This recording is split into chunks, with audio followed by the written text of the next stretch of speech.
Hey everybody, welcome to episode 1. My name is Charlie and I created this brand new channel called Create Over Consume. My personal manifesto is turned into a podcast and a channel. And just to give you a quick background, this came up because there's noise everywhere. There's feeds, there's clicks, there's endless scrolling. But here's the truth.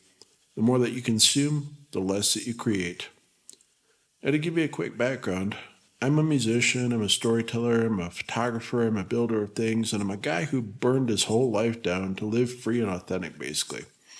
In this first episode, I'm going to tell you why I'm doing this, what you're going to get here, and why I believe that creating is the only true way to live. So, if you like this sort of thing, subscribe if you're ready to create more than you consume. Remember, create more than you consume. I'm Charlie, and this is Create Over Consume. Now, the biggest thing in any journey is finding out your why you start to do something. I had to look deep in myself to figure this out, and I had to go ahead and find out my why that made me start this. And so I was really tired of so many things in the world trying to go ahead and force me to be one thing or another, basically, and to go ahead and force me to fit into some little pigeonhole box or whatever, and to go ahead and not be myself, not be authentic. And I mean, as a creator, I've done many cool things. I've gotten to play in bands, I've gotten to work for different cool places as a photographer, but I was never really truly satisfied because there was always some type of shit sandwich, as my dad used to say growing up. And so I had to learn that you can create authentically and you can create the way you want to if you simply believe in yourself. Now, the believing in yourself part, that sounds easier than it might look, so to speak, because you have to get through a whole bunch of acceptance before you can actually get to that point of accepting yourself. And when I say acceptance, I mean facing your darkness, facing your fears, facing fucked up parts of your life, and actually becoming who you really are. And I'll get into that in this podcast down the road in some episodes. I'll tell you some stories. But I'm just going to say, I'm no angel and I'm not perfect. I don't ever claim to be, and I'm just going to stick to that. Now, just to give you a quick background of my story in short, I grew up a really shy kid. I went to a Christian school. I had like 4 kids in my grade, and that was all the way through 8th grade. Around my formative years, around ages 9 or 10 or so, I was really sick because there's a lot of mold in my house, and I didn't know it at the time, but I was really allergic to mold, and it gave me like bronchitis and things like that. So I missed about a year of school, and when I come back to school, all my friends had paired off into cliques. And I tried to fit in with so many people, but everybody rejected me. So I became this shy kid, and I always said, like, I don't know. And I always just tried to get through the best I could, and didn't really exert myself because I didn't know how.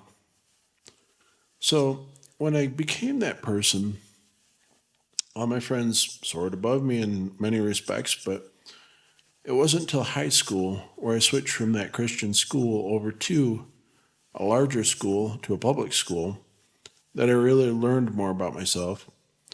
My freshman year, I was a wallflower. I stood against the wall on lunch and basically stood next to the school store, and I thought I was going to get my ass kicked. So, didn't do nothing in freshman year, basically. In sophomore year, I started to realize the same type of kids like me were the same thing, basically. They all hung out next to the school store. They're just waiting to run to the next class, thinking they're going to get their ass kicked too. But I started to look around me, and there was rockers, there's hip hoppers, there's a whole bunch of different cliques. And we all just kind of like nodded and we're like, hey, what's up? And I figured out I could befriend these people. So by the time I was in junior year, I was heavily interested in graphic arts.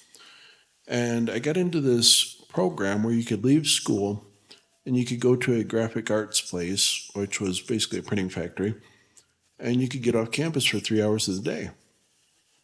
I thought, hey, cool, I don't have to do math and science and history and shit that I don't care about, to be honest, at the time.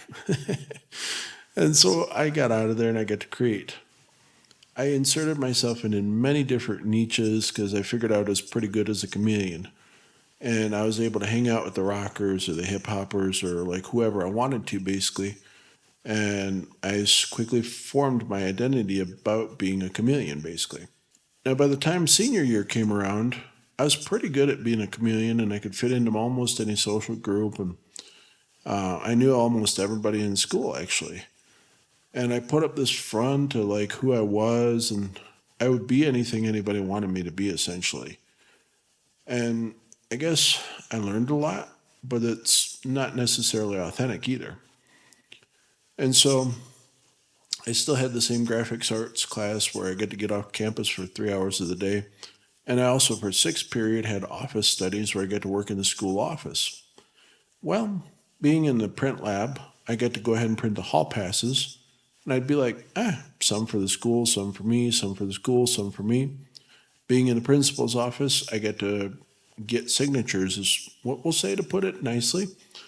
And I'm also an artist, so I was pretty good at applying those signatures to the hall passes. I got every friend or girl I was interested in or whomever out of class, and we all skipped school, we partied, we blew off school, and I was short of credits for graduation by the time it rolled around. I blew it off, and I realized that chameleon life didn't get me where I needed to be at the time, or where people told me I needed to be at least. And I had the school counselor, her name was Mrs. Smith, and my mom and my grandmother, all three got together and they're like, well, hey, you need to finish this high school thing to go ahead and get somewhere in your life. I still didn't think it was important, to be honest, but they all decided to get together and help me finish. A little bit later, I get to dual enroll in a community college with some strings that my counselor pulled for me. And so I got to take some classes I wanted to take as well as part of the deal, like stuff like songwriting and recording, and got to take some art classes and things like that as well. And so I thought, hey, this is pretty cool. I can actually take things that I like doing instead of things that people want me to do. I still had to obviously finish the math and science and history and stuff to graduate. I would go on to graduate about 2 or 3 months after my class walked. And I didn't attend my high school graduation technically, but it is what it is. And I got my diploma. I was happy. And that was that. I used those skills that I had to go on to a printing factory that I had already worked for, and I got a job there. And so they took me in open arms, and I got to work the summer there and stuff, make some money. That gave me some responsibility, which was pretty cool. We'll talk about that down the road a little bit, though. Getting in on the music side of things, in that same job, I had end up meeting a friend named Rick, who we'd form a band together in my dad's garage of all places, and we'd make music together. Now, going back to those formative years at ages 9 or 10, I was always listening to music with my dad because he got laid off from General Motors and he had to make ends meet for the family. So we took on like deck building jobs, we took on handyman jobs and things like that. And so I'd ride around with him in his old truck and we'd listen to stuff like Aerosmith, AC/DC, like Guns N' Roses, all those kinds of things. That got me heavily into music. I always wanted to be like a rock star, so to speak. We'll tell that story down the road as well. But when I got into the printing factory after high school, I met a guy named Rick, and we'd end up forming a band, and we ended up getting a friend Mike to play drums, and we never had a solid bass player, but that was what it was. And I got to express myself in music, which we'll talk about a great deal on this channel as well. Now, when I turned 18 also, I had to be a bit rebellious because, like I say, I was always rebellious back in high school as well. My dad told me I was never getting tattoos. First thing I did when I turned 18 is I found my local tattoo shop 15 minutes away from the house. I went over to that shop and I got me a guitar tattooed on my upper left bicep. And I wore a tank top. I was a bit of a smartass. I went back home and I showed my dad what I got and he just kind of shook his head. Nowadays, he's never said anything about my tattoos because I'm pretty heavily tattooed and pierced, but I guess he kind of gave up maybe. But anyways, had to be rebellious and get some tattoos. But we'll talk about in this channel how my tattoos are an expression of my story, and I'll tell you different stories about the way those came about as well. Now, another big thing too is when I was little, I was always kind of trying to find my way, and I found my way in art and music and stuff like that because that's how I knew how to express myself, being everybody else rejected me back in school. And I would end up having a grandma basically that took me in under her wing and was always loving and generous and took care of us, like me, my brother, and my cousin and stuff like that, and gave us what we needed. And she'd go out of her way to make it happen. She'd cook for us, all that kind of stuff. So she ended up passing away back in 1999. And it still devastated me to this day because she was a really big part of my life. Still is in a lot of ways. And so, right after I turned 18, my parents had separated. My grandmother passed away. The girl I was with at the time said, I don't need a boyfriend. And she's just like, no more. And I was just down on my luck all the way around. So, like, I didn't know what I was going to do, but I quickly connected with another woman online. She ended up living in Washington when I was in Michigan, and I'd book a plane ticket to go fly out to see her. Well, we were both about 18 and 19, and we decided to get hitched because her mom said that's the thing that people do when they live together when we ended up living together. And I was married to her for about 20 years. We'll get into stories about that in this channel as well. But after about 20 years or so, we'd end up in New York City, and we found out that things really weren't working for about 10 years or so, and we ended up divorced. I moved back to Michigan, and it was right before COVID. It was about 4 months before COVID, to be exact. And I was fortunate enough to help my parents through it, and I was able to go ahead and kind of rediscover my path and figure out who I was again, because I lost a lot of that along the way over 20 years or so, to be honest. There's many days spent in the woods, lots of music written, lots of photography done, lots of art produced, etc. But over COVID times, I didn't really have much to do, so I taught myself how to do woodworking and metalsmithing. And I did this in my grandfather's old shop on a farm. And so I'd post up my designs on like a Instagram account, and who would slide into my DMs but my now wife, my second wife. And she's like, hey, I love your work. And one thing leads to the next. You start talking, and then all of a sudden, you're moving to a different country where she's located, and you're getting hitched. Well, we've been fortunate enough and blessed by God to be married for 4 years now, and we're figuring it out. I'm fluent in Spanish. I've learned a lot about Colombian culture and stuff. I get to see these beautiful mountains in the Andes every day. And eventually our family will be international. So that'll be great. This whole journey has led me to sobriety as well. I've done a lot of things I'm not proud of over the years, is what I'd say, to be honest. Lots of drinking, lots of drugs, things like that. And we're going to be honest on this channel because I want to help you, if it helps you at all, to go ahead and understand how you get there and basically how to come out of that maybe. Everybody has their own path. I'm not judging.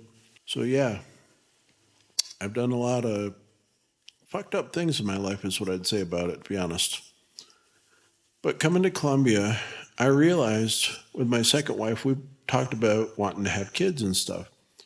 I thought to myself, if we had kids, would I want to be on drugs or drunk or whatever and stuff for my kids? The honest answer is no. So one day, I literally put down the bottle and I told myself, no more. I'm not going to drink, not going to do drugs. I've never really smoked because, like, I always thought that would just kill you anyways. So I just quit cold turkey. Now, about 3 years later, I've been sober all the way, and it's led to me to enhance my creativity, so to speak. So I've been able to go ahead and create a lot more because I'm more focused, I got more energy. There's a lot of pluses that we'll talk about on this channel together. That got me into the idea of building legacy because I want to leave something behind for my future children one day. And so I started like my own businesses online. I've started to go ahead and do different things. Like I've got a channel about guitar, for example.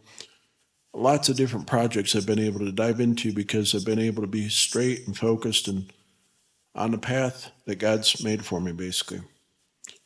We'll talk about legacy down the road as well. Now, I just want to do a little bit of housekeeping here, too. What this channel is not, we're not talking about clickbait. We're not talking about viral stuff. Not talking about empty noise and things like that. We're not talking about influencers and all that kind of bullshit. There's so many people that I think are like, look at me, look at me, look at me, that they don't know their ass from a hole in the ground. They don't know what side's up anymore. And I'm here to go ahead and try to be authentic as best I can. I'm only human, so please forgive me for anything I say or do. What this channel is it's going to be full of stories. It's going to be full of guitar riffs, philosophy, scars, truth, creative endeavors in like photography or art and stuff like that. So if you like that sort of thing, go ahead and hang out. It'll be great to have you around. Go ahead and subscribe to the channel, all that good stuff. We're not selling anything here. We're not trying to push our beliefs on you and stuff like that. If you dig it, you dig it. If you don't, you don't. That's cool. So we're trying to be like that. Now, I'm going to talk about why create over consume matters. This has become more than a name. It's been rattling around in my head for a couple of years, actually. It's become my lifestyle. I say my lifestyle. It can be your lifestyle as well if you want it to be. But I'm not going to force it on anybody. I'm going to offer my truth, my authenticity, my stories. And if you can relate to them, that's great. If you can't and you don't want to for any reason, that's cool too. Move along. There's tons of other channels out there that you can find what you're looking for.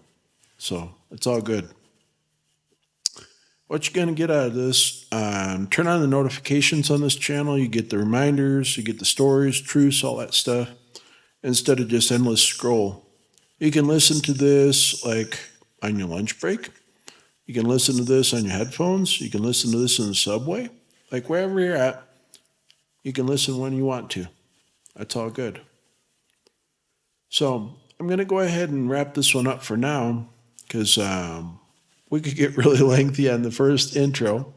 But that's kind of an overview of like who I am, what I do kind of thing. I just want to thank you for being here.